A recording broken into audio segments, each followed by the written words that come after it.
नमस्कार, मी पंजाब डक। आज आहे 30 जून 2026।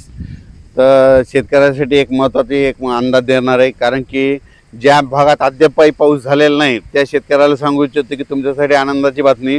आज 30 जूनपासून ते 8 जुलैपर्यंत तुमच्यामध्ये राज्यात सर्वत्र सगळीकडे जोराचा पाऊस पडणार आहे, म्हणून हा अंदाज लक्षात घ्यायचा। म्हणजे आज बऱ्याच भागामध्ये सांगायचं झालं तर विदर्भामध्ये 11 जिल्हे वर्धा, नागपूर, भंडारा, गोंदिया, चंद्रपूर, यवतमाळ, अकोला, वाशिम, हिंगोली, अमरावती, बुलढाणा या आज मात्र बऱ्याच भागामध्ये जिथं पाऊस पडला नाही ते भागात देखील पडणार।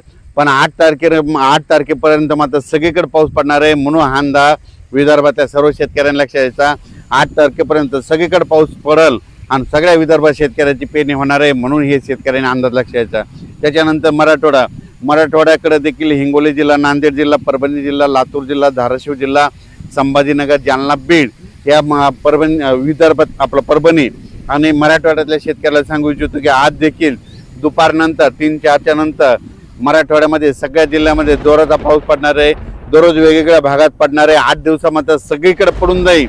जे वंचित राहिले ते 8 दिवसामध्ये त्या वंचित भागात देखील पाऊस पडेल आणि त्या शेतकऱ्याची पेरणी होणार आहे, म्हणून मराठवाड्यातल्या शेतकऱ्यांनी हा अंदाज लक्षात घ्यायचा।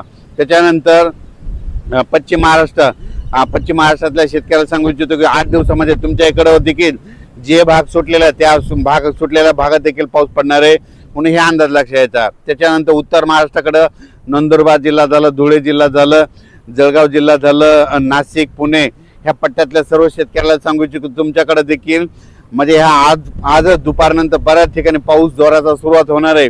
पण 8 दिवस मात्र 8 जुलैपर्यंत मात्र खूप जोरात पाऊस पडणार आहे, म्हणून हा अंदाज लक्षात घ्यायचा। पण राज्यात मात्र हे 8 दिवसामध्ये काही ठिकाणी मुसळधार, कुठं अतिमुसळधार, काही ठिकाणी अतिवृष्टी होणार आहे, म्हणून हा अंदाज लक्षात घ्यायचा। मग अतिवृष्टी कुठं होणार, अतिमुसळधार कुठं होणार आहे म्हणून हे तुम्हाला सांगू इच्छितो। सर्वप्रथम मुंबईकरांनी हा अंदाज लक्षात घ्यायचा आणि सतर्क करायचं। मुंबईकडं म्हणजे 8 जुलैपर्यंत जोराचा पाऊस पडणार आहे, म्हणून मुंबईच्या जनतेने सतर्क राहावे। पुण्याकडे देखील खूप पाऊस पडणार आहे। अहिल्यानगर जिल्ह्यात देखील ह्यामध्ये 8 दिवसामध्ये अतिवृष्टी होईल, काही ठिकाणी मुसळधार पाऊस पडणार आहे। उत्तर महाराष्ट्राकडे नंदुरबार जिल्हा, नाशिक जिल्हा, जळगाव जिल्हा, धुळे जिल्हा, संभाजीनगर, त्याच्यानंतर बुलढाणा जिल्हा, अकोला जिल्हा, अमरावती ह्या पट्ट्यात मात्र अतिमुसळधार पाऊस पडणार आहे, म्हणून हा अंदाज लक्षात घ्यायचा। आणि तुम्हाला सांगू इच्छितो शेतकऱ्यासाठी एक आनंदाची बातमी, म्हणजे हे जे जिल्हे आहेत जवळपास 14 जिल्हे, नाशिक जिल्हा, मुंबई, त्याच्यानंतर मुंबईचे सगळे जिल्हे, त्याच्यानंतर अहिल्यानगर, नंदुरबार, धुळे, जळगाव, संभाजीनगर, बुलढाणा, अकोला, अमरावती ह्या पट्ट्यात मात्र अतिमुसळधार पाऊस पडणार आहे। त्या भागामध्ये जे छोटे छोटे तळे आहेत त्या छोट्या छोट्या तळ्यामध्ये पाणी येणार आहे, म्हणून त्यांच्यासाठी ही सर्वप्रथम आनंदाची बातमी।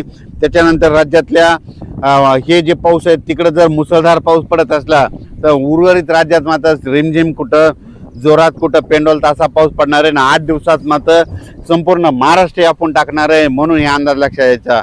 ज्या शेतकऱ्याच्या शेतामध्ये जर वापसा असेल, ईदभर ओल असेल तर तुम्ही तुमच्या पेरणीचा निर्णय घ्या, कारण की 8 दिवस राज्यात चांगला जोराचा पाऊस पडणार आहे, म्हणून हे शेतकऱ्यांना लक्षात घ्यायचं। या पावसाचा विशेष आहे की कमी वेळात जास्त पाऊस पडणार आहे, म्हणून हा सर्व शेतकऱ्यांनी अंदाज लक्षात घ्यायचा। पश्चिम महाराष्ट्रातल्या शेतकऱ्याला सांगू इच्छितो बारामती झालं, सातारा जिल्हा, सोलापूर जिल्हा, सांगली जिल्हा त्या भागात देखील म्हणजे आजपासून बऱ्याच भागामध्ये पाऊस सुरू होणार आहे, म्हणून अंदाज लक्षात घ्यायचा।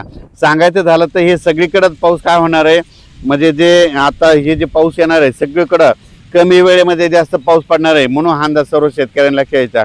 पश्चिम महाराष्ट्रात देखील सगळीकडे पडणार आहे, म्हणून हा अंदाज लक्षात घ्यायचा।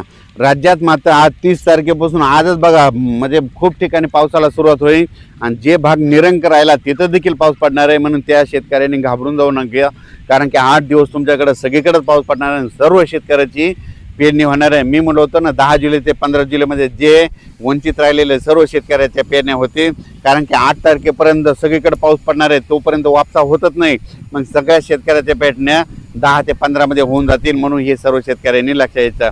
आम्ही देखील पेरलोय आणि आता तणनाशक मारणं चालू आहे, तणनाशक देखील मारणं सुरू आहे आणि आमच्या पेरण्या संपूर्ण झालेल्या जवळपास 18 एकर सोयाबीन पेरणं झालं, कापसं देखील उगवलेले पाहू शकता। आमच्या गाड्या धूळ पेरण्याचे कापसं देखील निघालेले आहेत। हे 30 जून ते 8 जुलैपर्यंत जे पाऊस पडणार आहे त्यामध्ये शेतकऱ्याचं नुकसान देखील होणार आहे, कारण की पाऊस खूप पडणार आहे, कमी वेळेत जास्त पडणार आहे. म्हणून काय होईल, वड्या काठचे जे शेत आहेत ते घासाघाशी होणार आहे, बांध फुटणार आहेत, कारण की पाऊस जरा जोरात आहे. म्हणून हे अंदाज शेतकऱ्यांना लक्षात घ्यायचं. आपल्या पाळीव प्राण्याची काळजी घ्या, पशुधनाची काळजी घ्या. झाडाखाली पाऊस चालू